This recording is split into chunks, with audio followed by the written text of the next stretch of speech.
Fíjate cuánto daño se ha hecho. ¿Por qué? Una Madre María inmaculada, elevada, pura, casta, siempre con una actitud muy compasiva. Un Jesús célibe, con una sexualidad absolutamente mutilada. Y una María Magdalena terriblemente protagónica, compañera de ese maestro, prostituta. ¿A dónde quedamos el resto de las mujeres? Entre la santa, imposible de alcanzar, inmaculada, y la prostituta. Cuando la Iglesia habla de milagros, parece que los milagros solo los pueden hacer los santos o los seres con una divinidad exacerbada. ¿Crees que se nos está, a los humanos, digamos, normales, se nos está quitando la posibilidad de acceder a esa parte de sanación, de transformar la materia, de sanarnos nosotros, de ayudar a sanar a los demás? La energía femenina muy orientada a la espiritualidad, al alma, a las emociones, a la sutileza, a la intuición. La masculina es la que nos pone el orden, la regla, la estructura, y entre las dos es un mix maravilloso. Esta es la pregunta como más facilona, más morbosa, más... Hay que hacerla, porque hay que hacerla. ¿Las bodas de Caná son las bodas de Jesús y de María Magdalena?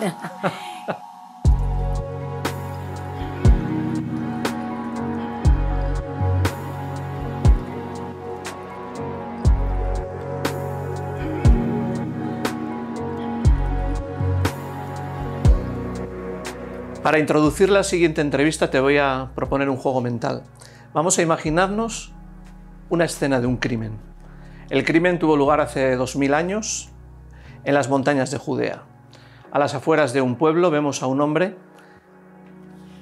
crucificado, las manos y los pies atravesadas por clavos. Cerca del presunto difunto hay los ejecutores y 3 mujeres, la madre, la hermana de la madre y otra mujer, algo más joven. Vamos a hacer un zoom a esa mujer. Se llama María de Magdalena, Miriam de Magdala, la Magdalena, como queráis. ¿Por qué estaba allí María Magdalena, Miriam de Magdala, y en qué condición estaba allí? Estas respuestas las vamos a tener hoy porque vamos a charlar con Marisa Ventura, que según dices tú eres investigadora de todo lo relacionado con María Magdalena, también eres politóloga y dedicas mucha vida a profundizar en esta figura fascinante, yo creo que para todos.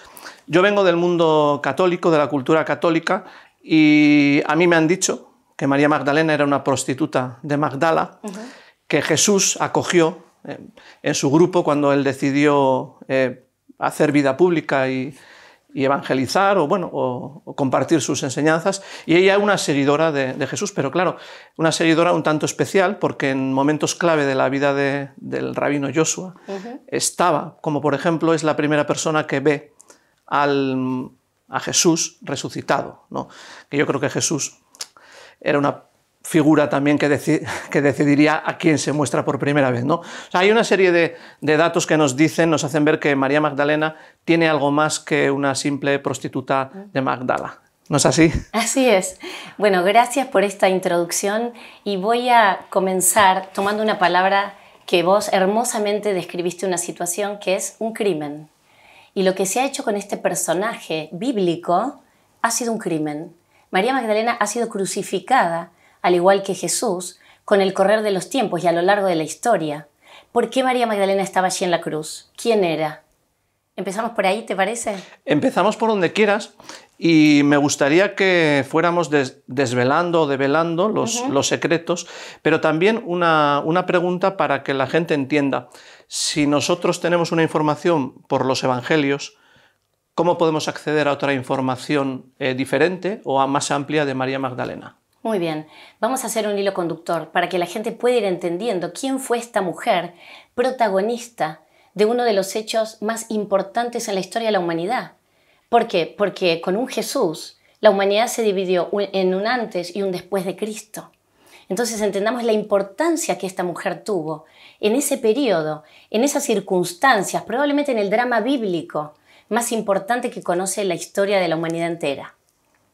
¿Quién fue María Magdalena? Y también nos podemos preguntar quién no fue María Magdalena, pero ¿quién nos hicieron creer que fue?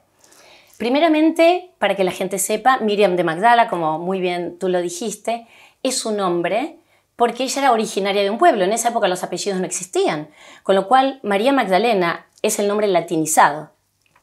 Miriam de Migdal, como es correctamente su nombre, es la única mujer en los evangelios mencionada con su gentilicio.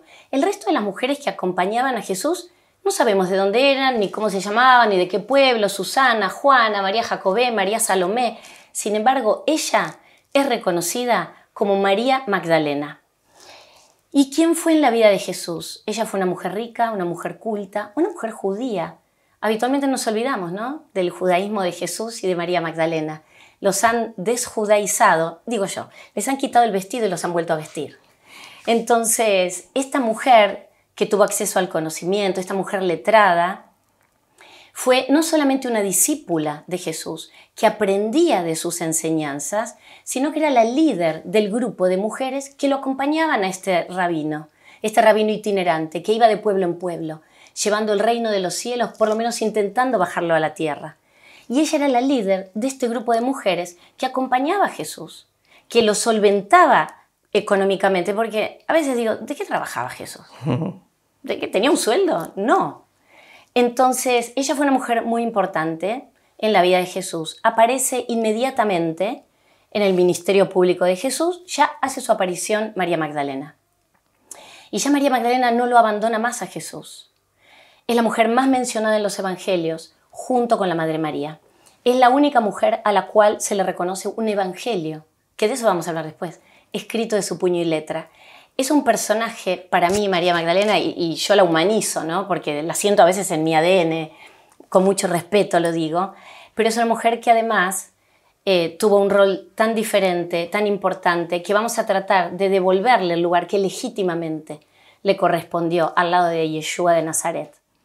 A ti, Marisa, todo este cometido que estás desempeñando, en un momento dado eliges el seguir a María, o es María la que te elige a ti. ¿Cómo lo puedes explicar? Yo siento que nos fuimos buscando y encontrando mutuamente, porque hay algo en mí probablemente que resuena de esa mujer, porque yo también a veces digo, pero ¿por qué María Magdalena y no otro? Bueno, es que evidentemente lo que a mí más me convocó fue la injusticia que se cometió con María Magdalena. Y tal vez desde algún lugar de humildad, de inocencia, de irreverencia, necesité poder contar su historia, su verdadera historia. Y yo siento que ella me fue convocando y empecé a encontrarla en todos lados, a veces sin buscarla, en cosas mínimas. Y ahí estaba ella. Y es como que en un momento dije, bueno, ya no puedo mirar más para el costado. Ahora basta, ella ya está, viene. Bueno, hay que darle espacio y al menos sacar a la luz cierta información que fue velada, ¿no?, que nos fue ocultada y sobre todo que fue tergiversada. Tenemos que reeducarnos en la vida de María Magdalena, y como es parte también de mi legado o de mi misión, para recuperar el sagrado femenino perdido, la novia perdida del cristianismo. Y ahí es donde, bueno, empiezo con las investigaciones. La palabra novia, evidentemente, la novia del cristianismo, a mí me evoca a la novia de Jesús. Si me estás queriendo decir eso, pues dímelo claramente. Lo tengo tan internalizado que me va saliendo naturalmente. Pero siento que esta mujer fue la mujer en quien Jesús confiaba, con quien Jesús viajó, a quien Jesús le enseñó. María Magdalena tuvo acceso a enseñanzas de Jesús, y así lo revela su evangelio, que probablemente otros evangelistas no han tenido, o en algunos sí, Felipe, Tomás, tenían un hilo conductor teológico en lo que nos han dejado escrito en los evangelios.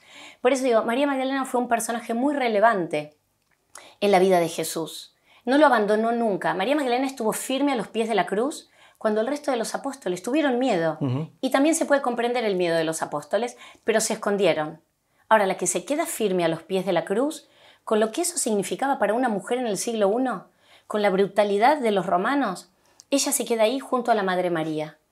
No tiene miedo, no lo abandona a Jesús en ningún momento. Sostiene a Jesús inclusive energéticamente, mientras él está ahí colgando de ese madero. Es la primera persona en encontrar la tumba vacía. La primera persona que va y anuncia la tumba vacía es María Magdalena. ¿Y qué pasa? No le creen. ¿Por qué no le creen? Porque en el siglo I el testimonio de una mujer no era tomado como válido. Entonces, ¿qué pasa? Ella va y anuncia, encontré la tumba vacía. Va corriendo Pedro, llega atrás Andrés y ella viene un poquito más atrás. Pedro entra al sepulcro, Andrés se queda fuera. Los dos salen y en el texto bíblico no hay diálogo con María Magdalena. Se van. ¿Y qué hace ella? Se queda ahí llorando, seguramente esperando el milagro. Ese milagro de la resurrección, en el cual ella sabía que su maestro iba a volver. Y ahí, en ese momento, es cuando Jesús aparece y hace su primera aparición pública a María Magdalena. Y podemos preguntarnos, ¿por qué a María Magdalena? ¿Por qué no a Pedro, que supuestamente era la piedra sobre la que Jesús iba a construir la iglesia? No hay una referencia en el texto bíblico que Jesús se le haya aparecido resucitado a su madre. ¿Por qué a María Magdalena? Yo tengo mi teoría. Es la que queremos escuchar.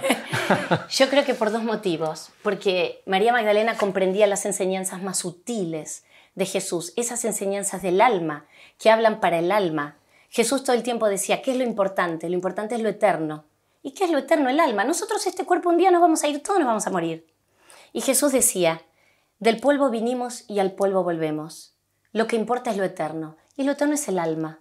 Porque habitualmente el alma va rotando, como dice la Cábala, ¿no? Que la Cábala cree en la rotación de las almas. Lo que conocen otros como reencarnación. Correcto.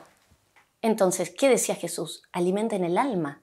Y esas son las enseñanzas que María Magdalena aprende, registra y que hoy, gracias a Dios, las tenemos al alcance de la mano. Entonces, esta mujer, por un lado, yo creo que Jesús tuvo dos motores. Vuelve a ella porque ella podía comprender en profundidad estas enseñanzas del alma y de estas apariciones sin asustarse. Porque hay un pasaje bíblico en el Evangelio de María Magdalena donde ella le dice, Maestro, hoy te he visto en una visión. Y Jesús le dice, bendita tú María, que me viste en una visión y no te turbaste. Entonces él vuelve a alguien fuerte emocionalmente, que podía verlo y sostener esa energía. Y por otro lado, yo creo, y acá entra mi teoría más disruptiva, con muchísimo respeto, que él vuelve por amor. Él vuelve a su otra mitad. Él vuelve a ese complemento sagrado y divino con quien él experimenta el amor en todas las dimensiones, el místico, el sagrado, el humano, una compañera de vida, que no nos cambia nada el mensaje de Jesús si pensamos que a una mujer lo acompañó. Muy por el contrario, yo creo que lo humaniza, que lo acerca, ¿no? Y eso es lo que a veces nos falta. A veces lo ponemos tan lejos o la historia lo puso tan elevado que perdemos ese día a día. Por eso hay veces que cuando uno trae esta información de que, bueno, tal vez el maestro no fue célibe, como nos han enseñado. Y definitivamente, María Magdalena jamás fue prostituta. Hombre, el mensaje de Jesús, fuese o no célibe, es el mismo mensaje. Correcto. O sea, determinamos, según tus investigaciones o tu criterio, que eran pareja y que María Magdalena era la novia, la esposa o la pareja de Jesús. Luego entraremos en la esposa. Hemos hablado de unos evangelios que está referido a Felipe, María Magdalena, son los apócrifos. Correcto. Evangelios que se descubren en 1945, que tardan muchos años en traducirse. 30 años. Y están disponibles para todas las personas que los quieran. O sea, lo que estamos hablando, ustedes lo pueden leer. O sea, no simplemente es accedido Marisa, sino que son públicos, se venden en las librerías, ¿no? Totalmente. Y estos evangelios no van en contra de los canónicos, sino que construyen, edifican, nos traen a otro Jesús, nos cuentan otra parte de la historia que vivían los apóstoles cuando se reunían con el Maestro. No tienen orden cronológico, hablan del alma, están escritos en lenguaje más simbólico. En el año 180, San Ireneo de León, obispo de León, establece el canon bíblico. Él va a decir, solamente hacen falta 4 evangelios, como los puntos cardinales, norte, sur, este y oeste. 4. Y él elige los 4 evangelios que conocemos como canónicos. El resto de los evangelios, él dice, son gnósticos, son una blasfemia, y escribe unos volúmenes que se llaman Refutación a la falsamente reconocida gnosis. 90 años después viene Hipólito de Roma, otro maestro de Roma influyente en la Iglesia, y vuelve a arremeter contra esos evangelios. Ahora, ¿qué tenían estos evangelios de diferente, de disruptivo, para que finalmente en el año 367 Atanasio de Alejandría los mande a destruir? ¿Por qué tanto miedo a estos evangelios? ¿Qué contaban de distinto que ponían en jaque los cimientos de esa iglesia, digamos, primitiva, ¿verdad? Pues estamos hablando del año 180. Cuando Atanasio de Alejandría en el 367 manda destruir estos evangelios, un grupo de monjes dice, ¿pero cómo vamos a destruir estas pruebas? Si son de seguidores del maestro. Entonces, ¿qué hacen? Los entierran. Entierran 52 textos en unas vasijas que ahí quedaron durmiendo el sueño de los justos, hasta el año 1945 que unos campesinos en Nag Hammadi, en el Alto Egipto, los encuentran. Algunos los usan para hacer fogatas. Y otros, cuando ellos empiezan a ver que podían tener valor, finalmente los venden. Han tenido un largo derrotero, tardaron 30 años en ser traducidos, también es sospechoso, 30 años. Son chiquitos, no son unos textos enormes, son verdaderamente pequeños. El Evangelio de María Magdalena se encuentra un poco antes que los de Nag Hammadi. Lo encuentra un egiptólogo alemán en el año 1876 en el Cairo, pero forman parte del mismo descubrimiento. Y además encontraron 2 copias más del Evangelio de María Magdalena. Entonces decir, a ver, ¿por qué eliminarlos? ¿Por qué? ¿Qué revelaban? Y eran disruptivos. Según tu criterio, cuando aparecen estos evangelios, al igual que has dicho que 2 personajes de la historia de la Iglesia deciden ellos mismos, ¿no? Que hemos llegado a este punto por decisiones de 2 personas, Correcto. Sin que haya habido una reflexión general. ¿Por qué no hay una reflexión moderna cuando aparecen estos evangelios y se hace un concilio para darles cabida o para matizar o modular algunos dogmas? Igual no es para asumirlos en plenitud, sino para decir, vamos a mover un poquito, ¿no? ¿Por qué no ha ocurrido eso en la Iglesia? Yo creo que porque la Iglesia está muy estructurada, son siglos y siglos y siglos de mantener un discurso, de leer los evangelios, de dar una interpretación. Y estos evangelios no cuentan nada grave. Muy por el contrario, hablan de la iluminación, del camino de encuentro con Dios, probablemente de una manera diferente, sin reglas esclavizadoras, sin reglas de por mi culpa. No hacen hincapié en el pecado, porque Jesús mismo en el Evangelio de María Magdalena dice que el pecado no existe, que en nada de lo creado por Dios hay pecado. Sin embargo, va a decir que somos nosotros, con los hábitos de nuestra naturaleza adúltera, los que hacemos que el pecado exista, pero que en nada de lo creado por Dios hay pecado. Y él después, cuando habla de la naturaleza adúltera, cuando él habla de que es adúltera, la palabra adúltera no tiene connotación sexual, sino que quiere decir idolatría. Y eso, bueno, podríamos desarrollarlo mucho más. Y el concepto de pecado que utiliza Jesús, la palabra en griego es amartía, que significa error de tiro. Cuando uno tira un dardo y el dardo se desvía, es porque nos desorientamos en nuestros actos, en nuestros pensamientos y perdemos el oriente. Eso es el pecado. Eso es el pecado. Cuando recibimos algo para bien y lo utilizamos mal. La Cábala dice que el mal es el bien en posición incorrecta. Es decir, recibimos algo, una energía para el bien, ¿y qué hacemos? Recibimos un dinero y en vez de usarlo para la salud, para mi casa, para educar a mis hijos, para la educación, voy y lo juego a la ruleta y lo pierdo. Ahí está el pecado. Pero no hay pecado en nada de lo creado por Dios. Entonces, estos evangelios traen esta luz. Y el evangelio probablemente de todos los apócrifos, el de Felipe, es el que es el más choqueante y el más disruptivo, porque es el que dice que 3 mujeres caminaban siempre con el maestro. Su madre, la hermana de su madre, y María Magdalena, su esposa. Y utiliza un término en griego que es koinonos, que en la traducción del copto y del griego es esposa. Entonces es irrefutable, y él sigue. María Magdalena era la compañera, la esposa del maestro, y el maestro la besaba frecuentemente en la boca. María Magdalena era para el maestro una hermana, una compañera de vida, su esposa. Claro, imagínate. O sea, no lo digo yo. Felipe caminó con Jesús, caminó con María Magdalena, no así Lucas, que es uno de los 4 evangelios. Que lo escribe posterior. Y no lo conoció a Jesús. Entonces, cuando empezamos a entender por qué Lucas está dentro del canon bíblico como uno de los 4 evangelios, cuando no fue discípulo, no fue apóstol, no le conoció la voz, no le vio la cara, no conoció a María Magdalena, ¿por qué tenemos un evangelio de un seguidor de Pablo? que tampoco conoció a Jesús. Y a mí me revela. No sé si se nota. Se nota, por ahora has crecido 2 centímetros. 2 centímetros para arriba. Bueno, entonces, por lo que yo extraigo, de lo que puedo ir extrayendo, hay una dimensión de Jesús con más matices o con más niveles, o que sería, digamos, interesante para más personas, que está, digamos, capada, y luego aparece el sexo como un tabú, un problema o un intento de criminalizar el sexo, ¿no? Porque Correcto. Al final, si hay una relación de un hombre y una mujer que es sana, eso no tiene por qué tener ningún problema, pero la Iglesia hoy en día vemos que está protagonizada por hombres generalmente, que son célibes y son castos en teoría, y el sexo se ha criminalizado. Entonces, la figura de María Magdalena es incómoda para mantener ese estatus que quiere mantener la Iglesia. Correcto, y eso fue lo que pasó con ella. Fue una mujer que fue una líder entre esos líderes que acompañaban a Jesús. Y esto lo vamos a encontrar en muchos textos, incluyendo un texto apócrifo para la Iglesia Católica, pero canónico para la Iglesia Copta, que es el Pistis Sophia.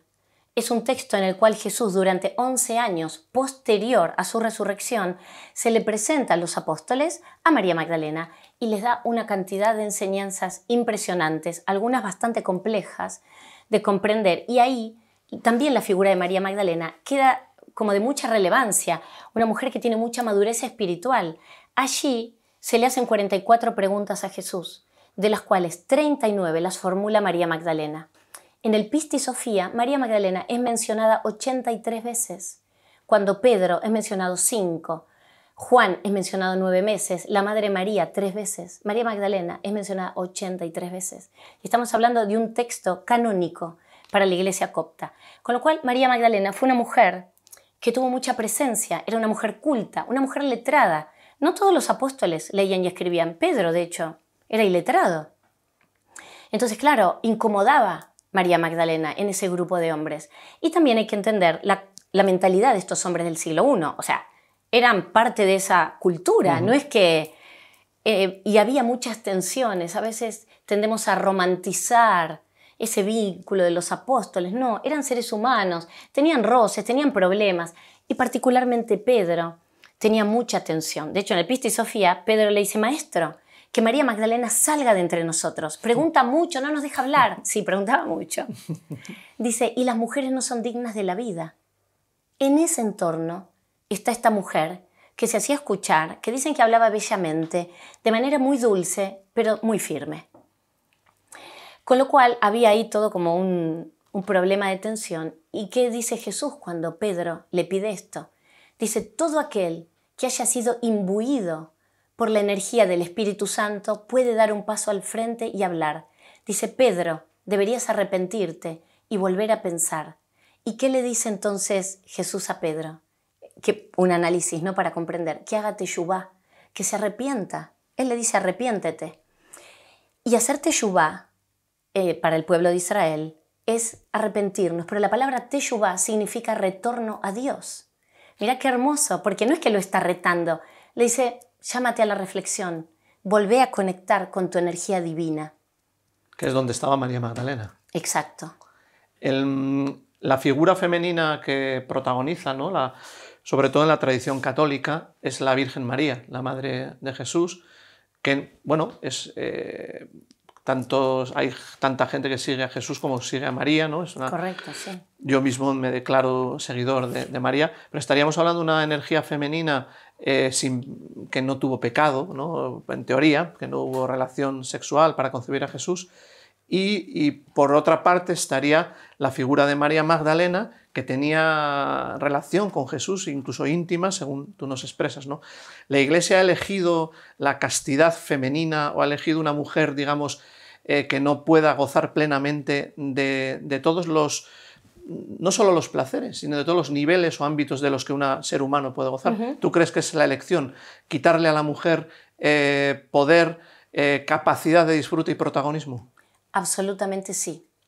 Yo creo que lo que ha pasado con la mujer ha sido que se ha tenido un temor muy grande al poder de lo femenino. Recordemos siempre que la mujer es la que procrea, somos las conectoras entre el cielo y la tierra, en tanto y en cuanto somos dadoras de vida. Por eso las mujeres alumbramos cuando traemos un hijo al mundo, traemos luz. Dar a luz. Dar a luz. Entonces, ese temor yo creo que hizo, y además a estas voces femeninas que han sido acalladas a lo largo de la historia, fíjate cuánto daño se ha hecho. ¿Por qué? Una Madre María inmaculada, elevada, pura, casta, siempre con una actitud muy compasiva. Un Jesús célibe, con una sexualidad absolutamente mutilada. Y una María Magdalena terriblemente protagónica, compañera de ese maestro, prostituta. ¿A dónde quedamos el resto de las mujeres? Entre la santa, imposible de alcanzar, inmaculada, y la prostituta. Todas pasamos a ser hijas de Eva, pecadoras. Entonces, qué difícil para las mujeres. ¿Qué hacemos? ¿Seguimos el modelo de María? Esta María Madre que cuida, que nutre, que protege. Y la pecadora, arrepentida, esa prostituta, esa mujer adúltera, que María Magdalena nunca fue. Y gracias a Dios la Iglesia lo reconoció en el Concilio Vaticano II. Ahora, no se ha comunicado mucho porque hoy por hoy cuando uno sale y le pregunta a cualquiera, ¿quién fue María Magdalena? Y lo primero que cualquiera dice, la prostituta, la que llora como una Magdalena. O sea, ya está reconocida que no fue prostituta por la Iglesia. ¿Y por qué no trasciende esta información? Para que la gente nos comprenda. En el año 591, la devoción y el culto a María Magdalena como otra de las fundadoras de este movimiento. Jesús jamás se enteró que fue cristiano, ni María Magdalena, ni la Madre María, ni... Entonces, María Magdalena fue la cabeza de ese movimiento, probablemente. Luego va a estar también Pedro y Pablo, ¿no? Hubo dos vertientes. Ya vemos que luego en los Hechos de los Apóstoles María Magdalena ya desaparece, las figuras femeninas tienden a desaparecer. ¿Por qué poner a María Magdalena de rodillas como una prostituta penitente cuando fue una mujer culta, letrada, una compañera de Jesús, a quien Jesús vuelve resucitado? Y ella va a ser la única que desde que ve a Jesús y le avisa a los apóstoles que Jesús resucitó, es la única que había develado el misterio, el milagro máximo en el cual se basa el dogma de la fe de la Iglesia. ¿Qué pasa con esta mujer? Esta mujer llega al sur de Francia, luego de un tiempo de pasar en Egipto. La tradición sostiene que viene al sur de Francia. Aquí ella empieza su ministerio, empieza a evangelizar, ofrece la paz, bautiza, consuela y trae ese mensaje del alma, ese mensaje más original de Jesús. Y evangeliza y va llevando el mensaje. Es una maestra itinerante, igual que Yeshua. Podríamos decir que con una mirada de hoy María Magdalena fue una rabina, igual que Jesús.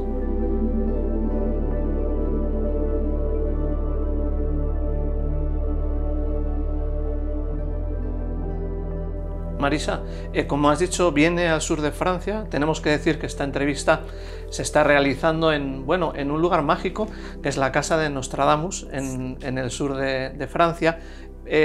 Según hablabas, me venía una reflexión hoy en día, a día de hoy, que los movimientos feministas en todo el mundo están cogiendo auge desde un plano ideológico, muchas veces enfrentando al hombre y a la mujer. Yo no estoy de acuerdo con toda la agresividad a veces que se vierte, sí, por supuesto, con que la mujer, pero no por mujer, sino por ser humano y por ser persona, no tenga ningún tipo de inconveniente para expresarse en el mundo.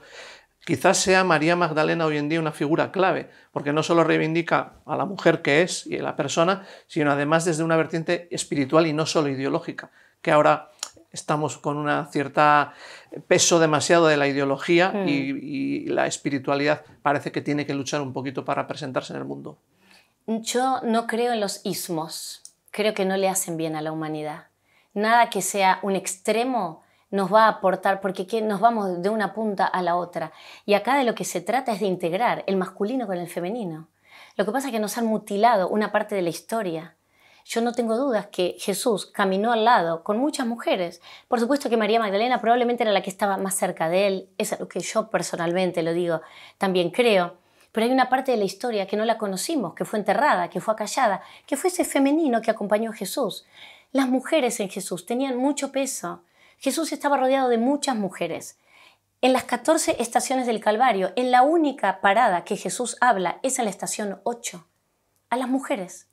Y dice, no lloren por mí, mujeres de Jerusalén. Llorar por vuestros hijos. Porque si esto le hacen al Hijo de Dios, ¿qué harán con vuestros hijos? Pero fíjate, en las 14 estaciones, en la única donde a Jesús se le escucha la voz, es en la parada 8. Entonces él era un hombre inclusivo, hablaba con el leproso, la prostituta, el ciego, el pobre. A Jesús no le importaba nada. Jesús comía en la mesa con las mujeres, cosa que no era habitual en el siglo I. Con lo cual, habiendo sido Jesús un hombre tan inclusivo, ¿por qué después borraron toda esa otra parte de la historia que no llegó? Y cuando María Magdalena viene aquí y lleva adelante este ministerio, ella empieza a tener mucho auge. Había peregrinación para venir aquí. Hasta el siglo VI, María Magdalena fue muy venerada.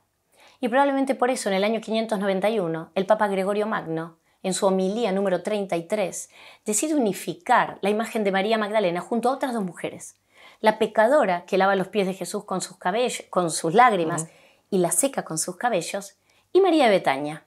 Y él dice, automáticamente la pecadora, María de Betania, María Magdalena, la prostituta. Ahora, ¿de dónde saca Gregorio Magno? Le estaba empezando quizás a estorbar esta figura femenina. La unión hombre-mujer que se da, ¿no? Polaridad masculina y femenina en armonía, quizás nos dé una posibilidad de potencia mayor que yendo por separado. ¿Podríamos estar hablando de esto también? Absolutamente. Por eso creo yo que hoy María Magdalena, como arquetipo, libre de todo dogma viene con una energía impresionante, porque el despertar en su nombre es a nivel mundial, es muy fuerte.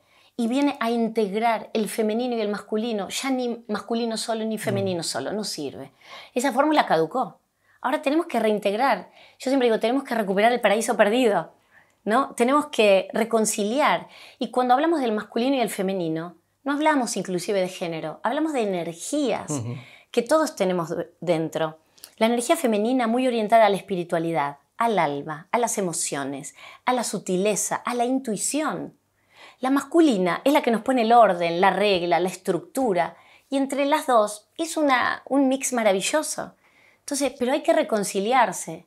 A mí me encanta esto que traes, de decir, bueno, ahora vemos estos movimientos feministas con un nivel de agresión tremendo. Ese, humilde y respetuosamente, creo que no es el camino. Por ahí perdemos todos. El camino es el camino del amor que siguieron Jesús y María Magdalena. Y que hoy vuelven, no en uno, porque a veces dicen, bueno, volverá Jesús, la parusía, la segunda. Yo respetuosamente tampoco creo en eso. Yo creo que Jesús volvió, sí, pero es un fractal, todos tenemos fractales, o aquellos que sentimos, somos fractal de la energía de Jesús, de María Magdalena, de quien quieran, no importa. Pero creo que estamos viviendo la Galilea del siglo I nuevamente aquí. Y yo siento que hoy, que estamos aquí en el sur de Francia, estamos recreando una nueva Tierra Santa. Me emociona mucho, porque lo digo con convicción, porque es en lo que creo. ¿Te consta por tus investigaciones que María Magdalena, después de la muerte de Jesús en la cruz, cuando viene a Francia, continúa lo que hacía Jesús de las sanaciones, las curaciones y los milagros? ¿Se le atribuyen a María Magdalena milagros, sanaciones, curaciones? Sí, se le atribuyen milagros, sanaciones. Ella era una sanadora. ¿Jesús con qué sanaba? Con el poder de la palabra. Como uno expresa la cadencia de la voz, el tono. O sea, Jesús era un maestro de la sanación a través de la voz. Sanaba a través de la imposición de manos. María Magdalena hacía exactamente lo mismo. Y a mí me gusta porque a veces dicen, bueno, para que una persona sea canonizada, beatificada, hay que comprobarle 3 milagros. Yo no sé bien ni cómo es el proceso. Pero en realidad, yo creo que lo milagroso de ellos es que trajeron un mensaje diferente. Y no solo un mensaje, sino que lo pusieron en práctica. Fueron un ejemplo viviente de ese amor incondicional, de esa compasión. María Magdalena fue un ejemplo de resiliencia, de superación. Superó el dolor, la tragedia, el drama. Tuvo que dejar su tierra, llegar hasta esta región. Ay, si eso no habla, Dios mío, de resiliencia, no. O sea, por eso es un modelo.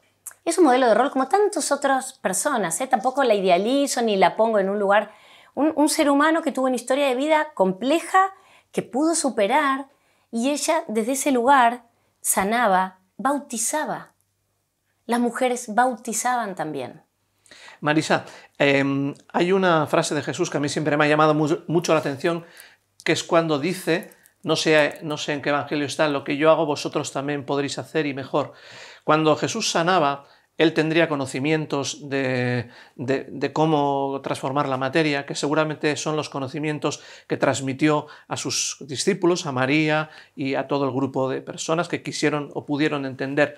Cuando la Iglesia habla de milagros, parece que los milagros solo los pueden hacer los santos o los seres con una divinidad exacerbada. ¿Crees que se nos está, a los humanos, digamos, normales, se nos está quitando la posibilidad de acceder a esa parte de sanación, de transformar la materia, de sanarnos nosotros, de ayudar a sanar a los demás?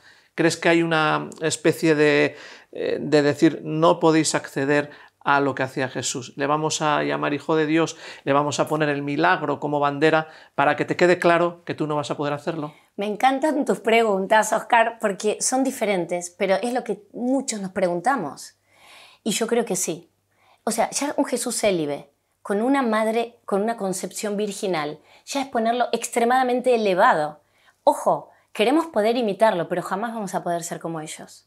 Sin embargo, en el Evangelio de Tomás, yo, como verán, o sea, soy una estudiosa de los evangelios apócrifos, que apócrifos es que han estado ocultos, ¿eh? No es que son fraudulentos. La palabra apócrifo significa que han estado vedados, ocultos, enterrados. El Evangelio de Tomás, hay una parte donde Jesús le dice: Tomás, tú y yo venimos de la misma fuente, que es Dios, de la cual venimos todos. Dice, porque tú has bebido del arroyo burbujeante de mi boca, tú te transformarás en mí y yo me transformaré en ti. Y los dos recibiremos la revelación por igual. Y el Evangelio de Tomás, cuando empieza, dice, este es el Evangelio de Tomás Dídimo. Estas son las palabras que el Jesús vivo proclamó y que el mellizo Tomás registró. Y a partir de ahí hay todo un debate de muchos historiadores, analistas que dicen, pero entonces Tomás era el hermano mellizo de Jesús, porque Dídimo en hebreo es mellizo. Pero cuando empezamos a leer ese evangelio, que es muy críptico y simbólico, entendemos que todos podemos ser mellizos de Jesús. Y es el mismo Jesús el que nos trae este mensaje. Y por otro lado, fuimos creados a imagen y semejanza de Dios. Entonces, podemos tener que desarrollar esas capacidades. ¿Qué es ser un iniciado? Un iniciado es saber que tenemos el poder de sanar dentro nuestro, pero no estamos acostumbrados a ejercitarlo, a saber que podemos, a creer en esas herramientas divinas que están dentro nuestro, porque nos han sido vedadas. Entonces, claro, cuando leemos estos evangelios y decimos, bueno, entonces yo puedo empezar a tener conciencia de que puedo sanar, que también hay un trabajo interno que puedo hacer espiritualmente, que me va a dar esa paz que busco. Y ahí es donde yo voy a encontrar también la redención, ese camino que nos vino a ofrecer Jesús. Yo creo que Jesús a veces habla de manera críptica, difícil de poder entenderlo, pero muchas veces era un niño como se expresaba. Y estos evangelios nos traen esta información, ¿no? Creo que hoy hay un camino, hay una apertura a la espiritualidad inmensa y la vía es uno, pero los caminos son muchos, ¿no? Todos los caminos conducen a la elevación espiritual. Ibas a decir a Roma, pero te has dado cuenta que en Roma están los que controlan y has dicho, me desvío y para arriba. Marisa, yo tengo un amigo cabalista que algún día conocerás, Mario Sabán, es un ser especial, que me enseñó, me habló de las vasijas, el concepto de las vasijas como contenedoras de la luz, ¿no? Que hay que trabajar la vasija para que pueda llegar la luz, porque si la luz llega sin vasija, pues te causa un desgarro. Correcto. Yo quiero entender que estos evangelios que estaban en esas vasijas que han encontrado estos labradores han estado contenidos en vasijas y ha salido esa luz en el momento que era necesario, porque igual si salen antes, con la mediocridad o la maldad que había, ese mensaje igual lo hubieran tergiversado, lo hubieran estropeado. Yo creo que han salido en este momento porque ahora hay una serie de personas en el mundo que podéis estar ofreciéndonos a los que estamos disfrutando con vuestra estudio e investigación.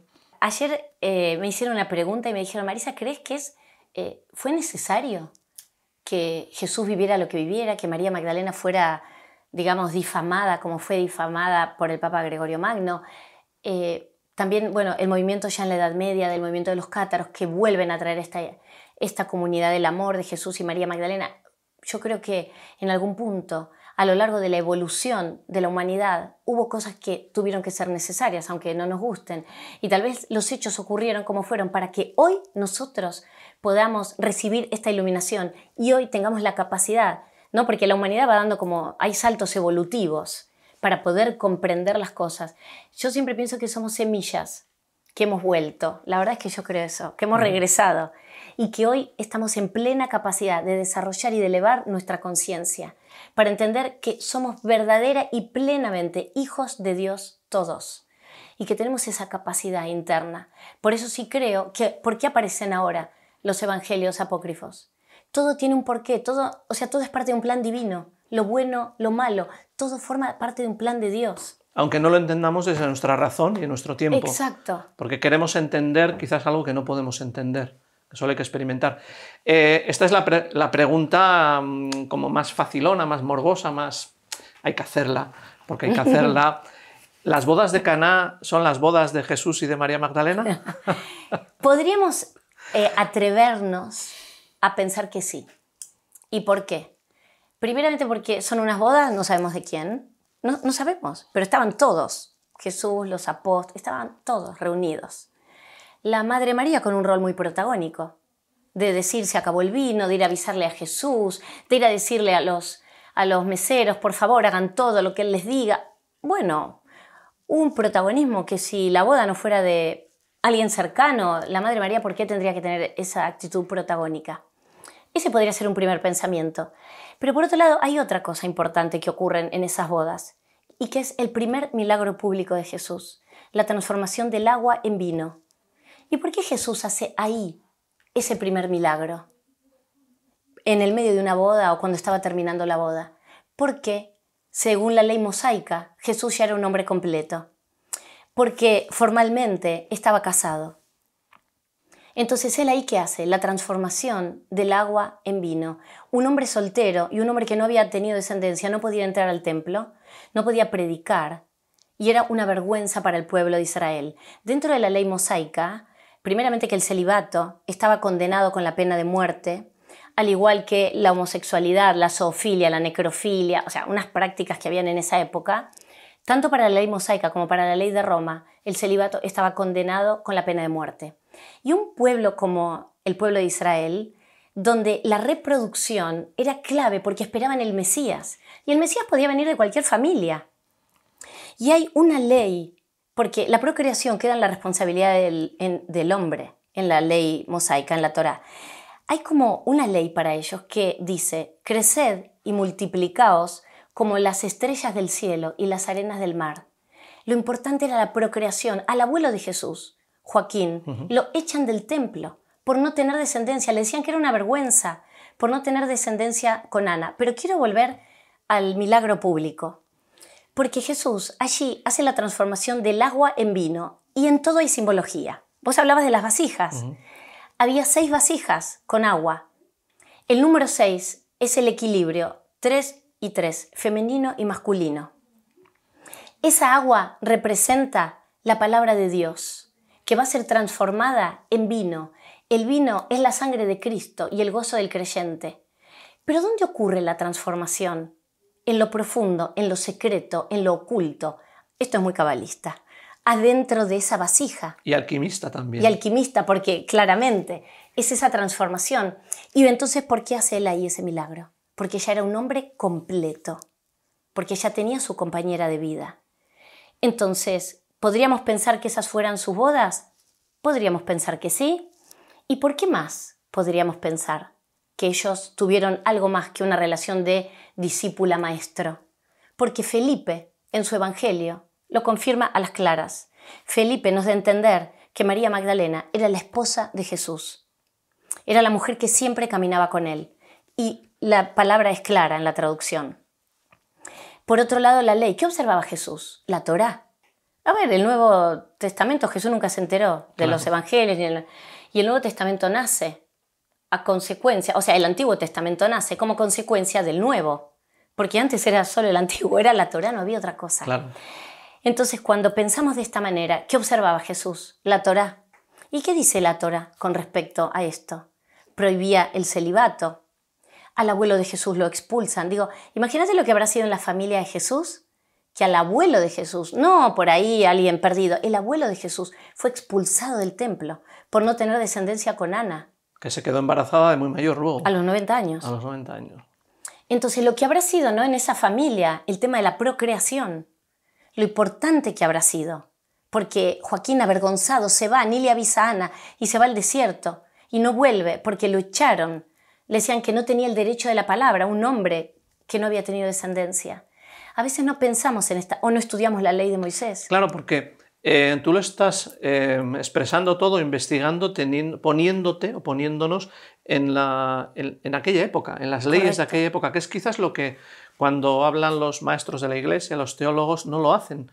Hablan de un Jesús, voy a decir una palabra que fuera de como un extraterrestre, que llega y puede hacer lo que quiera porque es hijo de Dios, pero en aquella época tampoco estaban percibiendo que era hijo de Dios, o sea, tampoco podrían relacionarse con él como una persona con esos atributos que luego 2000 años después lo podemos definir porque han sido 2000 años de dogma, ¿no? Entonces tú haces un ejercicio que es interesante, pongámonos en aquel tiempo, cómo eran las cosas en aquel tiempo, porque tampoco le hubieran dejado hacer algunas cosas a Jesús. Bueno, y otro de los puntos por los cuales podríamos llegar a la conclusión que ellos tenían un vínculo es porque los fariseos, con quien Jesús debatía todo el tiempo, y los fariseos todo el tiempo le hacían preguntas a Jesús, y le hacían preguntas para ver si se equivocaba, si pisaba el palito.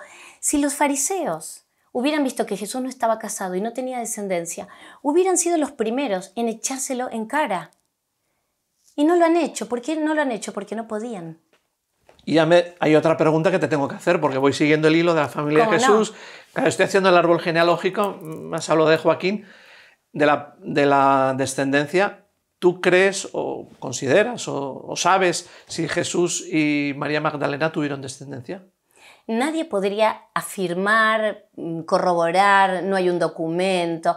Bueno, hay muchos investigadores que dicen que no se ha hablado más de María Magdalena y de su descendencia para preservarla, para custodiarla, para protegerla a ella y a su descendencia.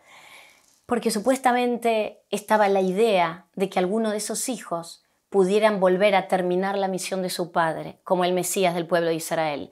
Entonces que para protegerlos no se contó más de qué pasó con María Magdalena. Por eso ya María Magdalena en los Hechos de los Apóstoles no está. Y de estos hijos nada se sabe.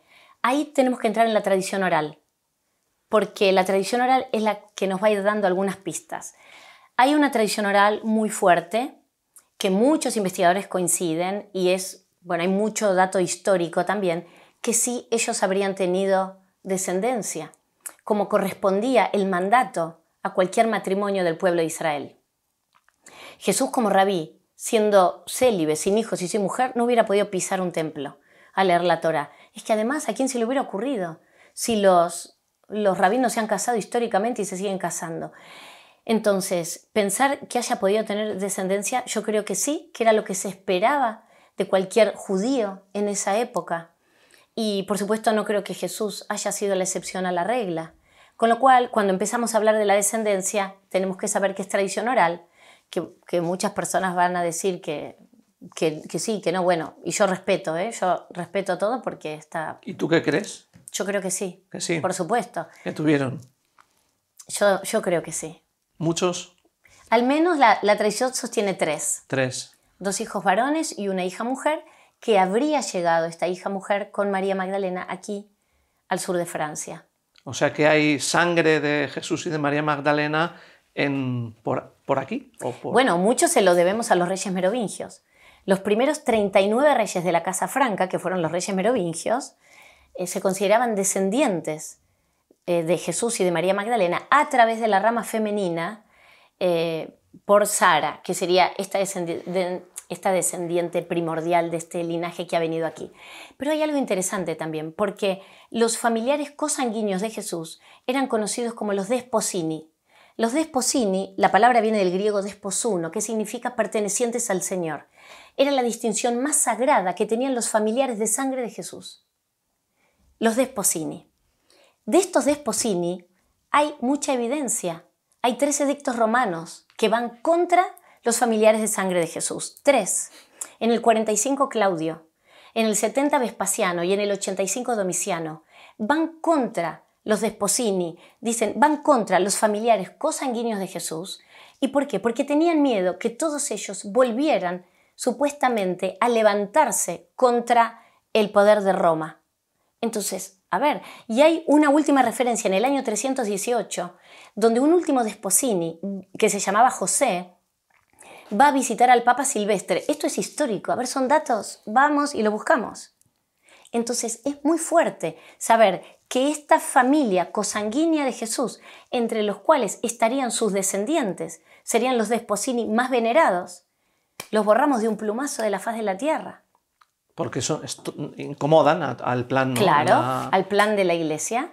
Entonces, calladitos se ven más bonitos, ¿no? Y entre ellos, María Magdalena, a la cual la Iglesia en el 597 pone de rodillas como esta mujer prostituta y todo lo que se dijo. Pero, a ver, hay mucha evidencia. Los reyes merovingios fueron reyes fabulosos, también los llaman los reyes hechiceros, bueno, estudiaban a Salomón, geometría sagrada. Ellos van a poner algunos símbolos para reconocer a María Magdalena, como la abeja, la flor de lis. Pero ellos se van a considerar descendientes de Jesús y de María Magdalena. Bueno, hay mucha información, por supuesto, ¿no?, con respecto a los reyes merovingios. Y ellos fueron un poco los responsables de traer esta teoría de que hubo descendientes y como que hasta el día de hoy podría haber alguna referencia a ellos. Marisa, ¿has tenido, supongo que sí, conversaciones con algún miembro de la Iglesia, de la curia? ¿Has tenido algún guiño por parte de alguno de ellos, ¿no?, de decir, bueno, es cierto que está fundamentado lo que dices, no podemos asumirlo porque el dogma pesa más que la verdad a veces? Bueno, he tenido diálogos con algunos hombres de la Iglesia porque la verdad que esto es como decir, bueno, pero ¿hasta dónde sí, hasta dónde no? Y algunas personas me han dicho que sí, que es sabido dentro de la Iglesia esto, y otras personas me han dicho que no, que Jesús ha sido célibe. Yo respeto. A ver, lo que yo quiero decir, nadie tiene la verdad absoluta, son todas teorías. Yo arribo a determinadas investigaciones, a mí me gusta el rigor histórico. A mí me gusta ir a las fuentes, comprender y analizar. Me puedo equivocar, desde luego, en mis análisis. Hay muchas personas que son voces autorizadas en estos temas, desde teólogos de la Universidad de Harvard, que yo estudio en profundidad, porque verdaderamente digo, pero es que algo me hace ruido. No puede ser que el sagrado femenino haya quedado ahí y que ahora es este resurgir tan enorme.